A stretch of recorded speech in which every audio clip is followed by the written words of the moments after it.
الرحمن الرحیم والصلاة والسلام علی رسولہ الکریم وعلی آلہ وصحبہ اجمعین۔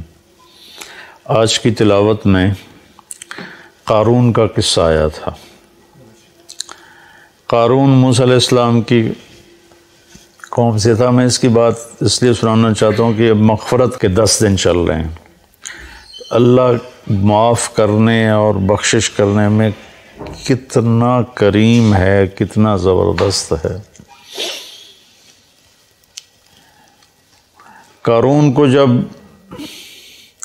قارون سے جب موسیٰ علیہ السلام نے زکوٰۃ کا مطالبہ کیا تو ان کی زکوٰۃ تھی 10%، 100 میں 10 روپے۔ ہماری ہے 100 میں 2.5 روپے، ان کے تھے 100 میں 10 روپے۔ اور اس کے خزانوں کی چابیاں پوری جماعت اٹھاتی تھی۔ اس نے حساب کیا تو وہ تو بے شمار بنا، تو اس کی نیت خراب ہو گئی۔ اس نے ایک عورت کو پیسے دیے موسیٰ علیہ السلام کو بدنام کرنے کے لیے، اور کہا کہ تم موسیٰ علیہ السلام پہ نہ بدکاری کی تہمت لگا دو، اور پھر اور بھی زیادہ دوں گا۔ وہ تیار ہو گئی۔ تو موسیٰ علیہ السلام واعظ فرما رہے تھے تو قارون کھڑا ہو گیا اور اس نے کہا کہ جو آدمی زنا کرے اس کی کیا سزا ہے؟ تو آپ نے فرمایا اس کی سزا قتل ہے، اسے سنسار کیا جائے۔ تو کہنے لگا یہ عورت کیا کہتی ہے؟ تو اس کو اس نے اٹھایا۔ اس نے جب موسیٰ علیہ السلام کے چہرے پہ نظر پڑی تو اس پہ ہیبت چھا گئی۔ تو انہوں نے فرمایا کیا کہتی ہو؟ کہا کچھ نہیں جی، اس نے مجھے پیسے دیے ہیں کہ میں آپ پہ برائی کا الزام لگاؤں۔ تو موسیٰ علیہ السلام سجدے میں گر گئے۔ تو اللہ نے فرمایا کہ جو کہے گا زمین کو تیرا حکم مانے گی۔ تو انہوں نے زمین سے کہا کہ خودی ہے، پکڑ لو اسے۔ تو اس کے پاؤں زمین میں دھنس گئے، زمین نے پکڑ لیے۔ تو قارون کو اندازہ ہو گیا میرے ساتھ کیا ہونے والا ہے۔ تو انہوں نے کہا موسیٰ مجھے معاف کر دو، غلطی ہو گئی، آئندہ نہیں کروں گا۔ موسیٰ علیہ السلام نے فرمایا اور پکڑو۔ وہ تھوڑا اور اندر چلا گیا۔ اب ایک طرف وہ مسلسل محنت کر رہا تھا معافی دے دے، آئندہ نہیں کروں گا، دوسری طرف موسیٰ علیہ السلام کہتے زمین کو اور پکڑو اور پکڑو اور پکڑو۔ تو وہ یہاں تک آیا، یہاں تک آیا تو بھی منتیں کرتا رہا، یہاں تک کہ زمین اس کو نگل گئی۔ تو یہ دنیا میں واحد ایسا مجرم ہے کہ اس جیسا جرم دنیا میں کسی نے نہیں کیا کہ نبی پر بدکاری کی تہمت لگا دی۔ تو جب وہ زمین میں چلا گیا تو اللہ نے جبریل کو بھیجا اور فرمایا کہ موسیٰ سے کہو اس نے تیری اتنی منتیں کی کہ معاف کر دے، تو نے معاف نہ کیا۔ وَعِزَّتِي وَجَلَالِي لَوِ اسْتَغَاثَ بِي لَأَغَثْتُهُ، میری عزت کی قسم مجھے ایک دفعہ پکارتا میں معاف کر کے باہر کھڑا کر دیتا۔ یہ اس کی بخشش ہے، یہ اس کی رحمت ہے۔ موسیٰ علیہ السلام کے زمانے میں ایک نوجوان تھا، تو اس کی نافرمانی کی وجہ سے اس کو بنو اسرائیل نے اپنی بستی سے نکال دیا۔ تو جب وہ اس زمانے میں کوئی ایسے زندگی تو نہیں تھی، صرف جہاں لوگ آباد ہوتے تھے وہیں سب کچھ ہوتا تھا، باہر ویرانہ ہوتا تھا۔ تو سب نے بائیکاٹ کر دیا اس کا۔ تو اس کے جب زندگی کے اسباب، روٹی ختم، پانی ختم، تو وہ موت کے قریب پہنچ گیا۔ تو اس نے ایسے دیکھا کوئی ہے میری مدد کے لیے، پھر ایسے دیکھا کوئی ہے، چاروں طرف دیکھا کوئی نظر نہیں آیا۔ تو بے بس ہو کے اس نے آسمان کو دیکھا اور کہا یا من لا تضرہ الذنوب ولا تنقصہ المغفرہ، اے وہ ذات جسے ہمارے گناہ کا کوئی نقصان نہیں ہوتا اور معاف کر کے جس کو کوئی گھاٹا نہیں پڑتا، تیرے نیک بندوں سے سنا ہے کہ تو بڑا غفور الرحیم ہے، تو معافی مانگے تو معاف کر دیتا ہے۔ تو میں نے ساری زندگی گناہوں میں گزاری ہے، ابھی توبہ کرتا ہوں، مجھے معاف کر دے۔ اس کی جان نکل گئی۔ تو اللہ تعالیٰ نے موسیٰ علیہ السلام سے فرمایا میرا ایک دوست ہے جو باہر ویرانے میں مر گیا ہے، جا کے اس کے کفن دفن کا انتظام کرو، اور جو اس میں شریک ہوگا اس کی بھی بخشش ہو جائے گی۔ تو لوگ شارٹ کٹ ڈھونڈتے ہیں، سب بھاگ پڑے۔ آگے دیکھا تو وہ بدمعاش جس کو انہوں نے گاؤں سے نکالا تھا، شہر سے نکالا تھا، وہ حیران ہو کر کہنے لگے موسیٰ یہ تو وہی بدمعاش ہے جس کو ہم نے نکالا تھا اس کی بدمعاشیوں کی وجہ سے، آپ کا رب کہہ رہا ہے جو اس کے دفن میں شریک ہو اس کی بخشش ہو جائے۔ جنازہ پہلی امتوں میں نہیں تھا، جنازہ اس امت کو ملا ہے، پہلی امتوں میں نماز جنازہ نہیں تھی، بس غسل، کفن، تدفین۔ اللہ نے ہمیں اپنے فضل سے یہ دولت نصیب فرمائی، اور اللہ کے نبی نے خوشخبری سنائی 40 آدمی کسی کے جنازے میں جمع ہو جائیں تو اللہ اس کی بخشش کر دیتا۔ تو یہ آپ کیا کہہ رہے ہو؟ تو موسیٰ علیہ السلام نے اللہ سے بات کہ تیرے بندے تو کہہ رہے ہیں بدمعاش ہے، تو آخی جانا میرا دوست ہے، ولی ہے، چکر کی۔ تو اللہ نے فرمایا جو یہ کہہ رہے ہیں ٹھیک کہہ رہے ہیں، یہ ایسا ہی تھا جیسے یہ کہہ رہے ہیں، لیکن جب اس پر موت آئی تو اس نے دائیں بائیں دیکھا اور کوئی مدد کے لیے نظر نہیں آیا۔ پھر اس نے جب میری طرف دیکھا تو مجھے شرم آئی کہ جس کی مدد کے لیے کوئی نہ ہو اور وہ مجھے پکارے اور میں پکار پہ لبیک نہ کہوں۔ موسیٰ اس نے اپنی بخشش مانگی، میری عزت کی قسم اس وقت پوری دنیا کے انسانوں کی بخشش مانگتا تو میں اس کی طفیل سب کو معاف کر دیتا۔ یہ اللہ کی مغفرت ہے، مغفرت کے بخشش کے 10 دن چل رہے ہیں کہ اللہ پاک کے بارگاہ میں رحمت سبقت غضبی، عرش کے اوپر لکھا ہوا ان رحمتی سبقت غضبی، میری رحمت میرے غصے سے آگے ہے۔ قرآن کی ایک آیت ہے نبئ عبادی انی انا الغفور الرحیم وان عذابی هو العذاب العلیم، میرے بندوں کو بتاؤ کہ میں بہت غفور الرحیم ہوں اور میرا عذاب بہت دردناک عذاب ہے۔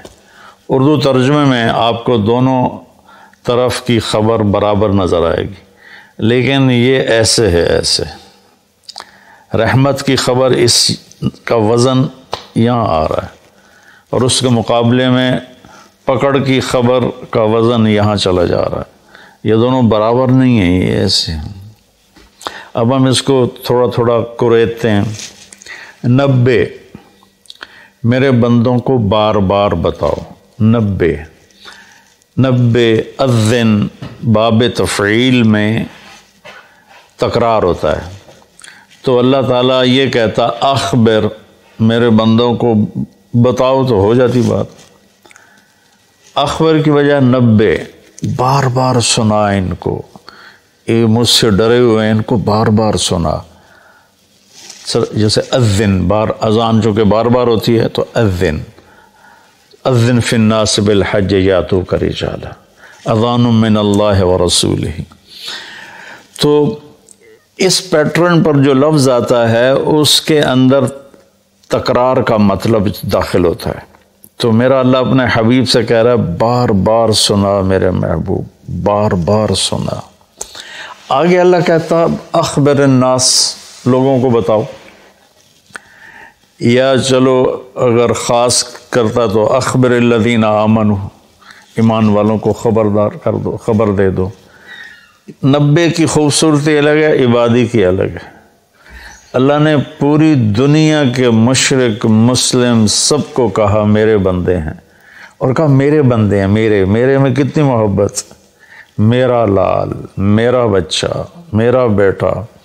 تو پوری دنیا کے مسلم نان مسلم کو اللہ تعالیٰ ایڈریس کر رہا ہے کہ میرے حبیب آپ کی ذمہ داری ہے کہ بار بار بتلاؤ، انسانوں کو نہیں فرمایا، مسلمانوں کو نہیں فرمایا، میرے بندے یہ سب میرے ہی ہیں، توبہ کر لیں میں ان تابوا فانا حبیبہم، توبہ کر لیں تو میں ان کا بہترین دوست ہوں۔ تو ایک 90، پھر عبادی کہ یہ میرے بندے ہیں۔ میرے بندے کا کیا مطلب ہے کہ حساب میں نے لینا ہے، تم نے نہیں، تو تم میرے بندوں کو ذلیل نہ کرو، کسی کو حقیر نہ جانو، کوئی اچھا ہے یا برا ہے، کوئی ماننے والا ہے یا نہ ماننے والا ہے، یہاں تک کہ کوئی اللہ کا منکر ہے، تو اللہ تعالیٰ کہتا ہے تمہیں اجازت نہیں دے رہا کہ تم ان کو کسی طرح بھی ذلیل کرو یا حقیر جانو، یہ فیصلہ میں نے کرنا ہے، تمہارے اس ہاتھ میں یہ فیصلہ نہیں ہے۔ تو عبادی میں کتنی خوبصورت بات اللہ نے کہی کہ میرے بندے، میرے بندے، ماں کے لہجے میں کہتے ہیں نا صدقے، میں تو والی نہیں پیامدہ، تو میرے بندے ایک 90، ایک میرے بندے، پھر انی میں بذات خود، انا یقیناً میں ہی کیا ہوں، غفور ہوں، رحیم ہوں۔ انی بات بغیر کسی شک کے ہے، انی انا کی تاکید، پھر یا متکلم کہ میں بذات خود بہت معاف کرنے والا، بہت رحم کرنے والا ہوں۔ غفور بھی مبالغے کا صیغہ ہے اور رحیم بھی مبالغے کا صیغہ ہے۔ اب اللہ نے بتانا تھا کہ میرا عذاب بڑا سخت ہے، تو یہاں 90 نہیں لائے، 90 تو لائے اس کے ساتھ انی انا الغفور الرحیم، اسی کا عطف بنایا وَأَنَّ عَذَابِي، وہاں ہے انی، یہاں ہے عذابی، وہاں ہے انا، یہاں ہے ہوا، ایک غائب ہے ایک حاضر ہے، فرق ہوتا ہے کہ نہیں؟ ابھی آپ میری بات براہ راست سن رہے ہو تو آپ پر ایک اور تاثر ہے، آپ جا کر میری بات آگے کسی کو نقل کرو گے تو سارا تاثر اس میں سے نکل جائے گا، صرف خبر منتقل ہوگی، تاثر منتقل نہیں ہوگا، چونکہ دیکھنے سے ایک اثر پیدا ہوتا ہے۔ تو جب اللہ نے اپنی رحمت کو بتایا تو اپنے آپ کو سامنے کھڑا کر دیا کہ یہ میں تمہارا رب ہوں، تمہارے سامنے ہوں، میں بہت مہربان ہوں، رحم کرنے والا ہوں، معاف کرنے والا ہوں۔ سبحان اللہ، کیا خوبصورت اللہ تعالیٰ۔ اس لیے میں علماء سے کہتا ہوں اللہ کی رحمت کو زیادہ بتاؤ، اپنے لہجوں میں کڑواہٹ پیدا نہ کرو، اپنے لہجوں میں شدت پیدا نہ کرو، اپنے آنے والے مجمع کو ڈانٹ ڈپٹ کے انداز میں مت بات کرو، محبت کے انداز میں، نرمی کے انداز میں بات کرو۔ تو ایک چوکٹ میں اللہ تعالیٰ کہہ رہا ہے میں بذات خود بہت مہربان ہوں۔ اب ہم آگے چلتے ہیں وَأَنَّ عَذَابِي، وہاں بھی انا یقیناً کوئی شخص سے بالا تر نہیں کہ میرا عذاب، مضاف مضاف الیہ ایک دوسرے سے جدا چیز ہوتے ہیں۔ میری کتاب، کتاب اور ہے، میں اور ہوں، میری ٹوپی، میں اور ہوں، ٹوپی اور ہے، اور انی تو بذات خود ہے، اور عذابی، عذاب اور الگ چیز ہے، اللہ الگ چیز ہے، عذاب الگ چیز ہے، اللہ الگ چیز ہے۔ ان عذابی ہوا، پھر اس عذاب کو بھی دور کر دیا، او جڑا کھا کھیالے تے بیٹھا ہوا، وہ بہت دردناک عذاب ہے۔ هو العذاب العلیم، یہاں دو صفتیں نہیں لائے، الغفور الرحیم، یہاں ایک لائے ہیں العلیم، اور وہ بھی عذاب کی صفت ہے، اپنی نہیں بنائی۔ تو اللہ تعالیٰ معاف کرنے کے عنوان کو قرآن میں زیادہ طاقت سے بولتا ہے، اور پکڑنا بھی ہے، اس نے آخر شمر اور حسین کا فیصلہ نہیں کرنا، اس نے تو پکڑ بھی ہے اس کی، فرعون اور موسیٰ کے درمیان فیصلہ نہیں کرنا اس نے، تو پکڑ بھی ہے، لیکن پکڑ کو اللہ اتنی شدت سے نہیں بتاتا جتنی طاقت سے اللہ اپنی رحمت کو بتاتا ہے۔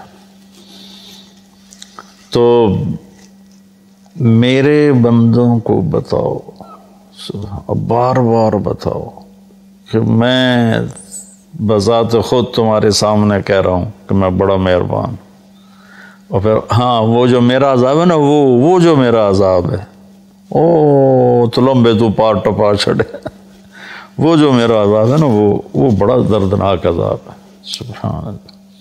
سوچو خوشخبریاں سناؤ، اللہ کی رحمت سے لوگوں کو قریب کرو. ایک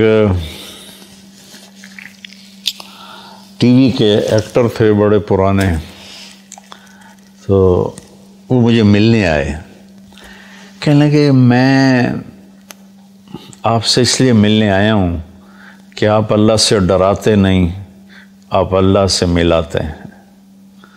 کہ میں مولویوں سے نہیں ملتا ہوں لیکن آپ سے ملنے آیا ہوں کہ آپ اللہ سے ڈراتے نہیں ہو، آپ اللہ سے ملاتے ہو، آپ اللہ کی طرف بلاتے ہو. کتنے راستے میں لوگ ملتے ہیں، جہاز میں راستے. پھر یہ آپ کے بیان سن کے بخشش کی امید لگ گئی، ورنہ ہم تو سوچ رہے تھے کہ ساڑھی بخشش کوئی نہیں. بخشش کی امید لگ گئی، جنت کی آس لگ گئی. تو مغفرت کا اللہ تعالیٰ کو اتنا پسند ہے کہ اللہ کے نبی کا فرمان ہے اگر تم سارے نیک بن جاؤ، گناہ کرنے چھوڑ دو، تو اللہ تم سب کو موت دے کے جنت میں ڈال دے گا، اور ایک ایسی قوم پیدا کرے گا جو گناہ کر کے روئیں گے اور معافی مانگیں گے، پھر اللہ خوش ہو کے انہیں معاف کرے گا. معاف کرنا اللہ کو ایسا پسند ہے. اللہ کی طرف سے جو اپنے بندوں کے لیے رحیم، ارحموا من فی الارض یرحمکم من فی السماء، تم زمین والوں پہ رحم کھاؤ اللہ تم پہ رحم کھائے گا. دوسرا آیا سورہ وہ کیا ہے عنکبوت میں، احسب الناس ان یترکوا ان یقولوا آمنا وہم لا یفتنون، کہ کلمہ پڑھنے کے بعد تم آزمائے نہ جاؤ، یہ خیال دل سے نکال دو. وَلَقَدْ فَتَنَّ الَّذِينَ مِن قَبْلِكُمْ فَلَيَعْلَمَنَّ اللَّهُ الَّذِينَ صَدَقُوا وَلَيَعْلَمَنَّ الْكَاذِبِينَ. تو اللہ تعالیٰ یہاں پوری آیت کا خلاصہ یہ ہے کہ اللہ فرما رہے ہیں کہ جب تم مجھے مانو گے نا کہ ہاں ہم مان گئے تو ایک اکیلا ہے، تیرا کوئی شریک نہیں، اور محمد صلی اللہ علیہ وسلم تیرے رسول ہیں، تو پھر میں تمہیں آزماؤں گا. اس کے لیے جو لفظ استعمال کیا نا وہ ہے فتنہ، یفتنون. فتن کہتے ہیں سونا پگھلانا. فتان عربی میں سنار کو کہتے ہیں، گولڈ سمتھ جس کو ہم انگریزی میں کہتے ہیں. سنار کو عربی میں فتان کہتے ہیں، سونا کو پگھلانے والا. بعض چیزوں کی میل کچیل دور ہو جاتی ہے پانی سے، پیٹرول سے صاف ہو جاتے ہیں. بعضی چیزیں ایسی ہوتی ہیں جن کے میل اندر گھسی ہوتی ہے، وہاں پانی نہیں پہنچتا، پیٹرول نہیں پہنچتا، اس کو پھر پگھلانا پڑتا ہے. جو دھاتوں کے اندر میل ہے وہ پانی سے نہیں دھلتی. لوہے میں اندر زنگ پھنسا ہوا ہے، سونے میں کھوٹ. میں نے ایک دفعہ پورا پروسیس دیکھا تھا سنار کے پاس بیٹھ کر کہ اس نے سونے کی ٹکی کو پگھلایا، پھر اس میں سے کھوٹ کو الگ کیا، خالص کو الگ کیا. یہ سارا میری آنکھوں دیکھا ہے. تو جو دھات ہوتی ہے وہ پانی سے نہیں صاف ہوتی، اس کو آگ میں ڈالنا پڑتا ہے. جب وہ اس کے اندر مساموں میں آگ جاتی ہے تو وہ پگھل کر کھوٹ کو الگ کر دیتی ہے، وہ آگ اور خالص کو الگ کر دیتی. تو انسان دو چیزوں سے بنا ہے، ایک جسم سے، ایک روح سے. تو جسم پر جو آنے والے حالات ہیں ان کی مثال پانی سے دھل جاتے ہیں، وہ ظاہری اسباب سے دور ہو جاتے ہیں. لیکن جو روح پہ حالات آتے ہیں اللہ کی طرف سے ناگواری کے، یہ وہ ہے جو سونے کو پگھلا کے اندر سے کھوٹ نکالنا. جب تک اس کے اوپر اللہ کی طرف سے آزمائش نہیں آتی، اللہ ہم سب کی حفاظت فرمائے، اس وقت تک وہ خالص نہیں بنتا. جب تک وہ اس بوجھ کو برداشت نہیں کرتا اللہ کی رضا کا، وَإِذْ زَاغَتِ الْأَبْصَارُ وَبَلَغَتِ الْقُلُوبُ الْحَنَاجِرَ وَتَظُنُّونَ بِاللَّهِ الظُّنُونَ هُنَالِكَ ابْتُلِيَ الْمُؤْمِنُونَ وَزُلْزِلُوا زِلْزَالًا شَدِيدًا۔ جب تمہاری آنکھیں پھٹ گئیں اور کلیجے اچھل کے منہ کو آ کے، صحابہ کو اللہ کہہ رہا ہے جنگ خندق میں کہ تم اتنی مشقت میں آئے کہ آنکھیں پھٹ گئیں اور تم کہنے لگے اللہ ہے بھی صحیح۔ متی نصر اللہ الا ان نصر اللہ قریب۔ تو یہ دنیا آئیڈیل ہوم نہیں ہے۔ لوگ اسے آئیڈیل ہوم بنانے کے چکر میں بڑے بڑے محل بناتے ہیں، بڑی بڑے آرام کی شکلیں بناتے ہیں، اپنے آپ کو تسکین دینے کے لیے کروڑوں اربوں ڈالر کی کشتیاں بنواتے ہیں، اس میں بیٹھ کے وہ سمندر کی سیر کو نکلتے ہیں۔ لیکن 100 بار چمن مہکا، 100 بار بہار آئی، دنیا کی وہی رونق، دل کی وہی تنہائی، اندر وہ خالی ہوتا ہے، وہاں کچھ ضرب لگانے کی ضرورت ہے۔ وہ جب آدمی اللہ کی اطاعت میں اپنے آپ کو جما کے چلتا ہے اور اس کے روح پر حالات آتے ہیں تو وہ پھر ایسے نکھر کے صاف ستھرا ہو کے، کیونکہ جنت صاف ستھرے لوگوں کی جگہ، اس لیے جو ایمان والے کبیرہ گناہ کرتے مر گئے ان کو جہنم میں ڈال کے پگھلایا جائے گا، کھوٹ ان کا نکالا جائے گا، کھوٹ نکال کے پھر جب وہ خالص ہو جائیں گے پھر جنت میں ڈال دیا جائے گا۔ غریب کا سال بھر کا روزہ مل کر افطار کروائیں۔ اس رمضان مولانا طارق جمیل فاؤنڈیشن لا رہی ہے تقسیم رحمت رمضان راشن پروگرام۔ تقریباً 3000 مستحقین کے گھر راشن پہنچانے میں ہمارا ساتھ دیں۔ صرف 4200 روپے میں آپ بھی کسی کی مسکراہٹ کا سبب بن سکتے ہیں، تو جلدی کیجیے۔ مولانا طارق جمیل فاؤنڈیشن، اکاؤنٹ نمبر 12710104410 786، میزان بینک، تلمبا برانچ۔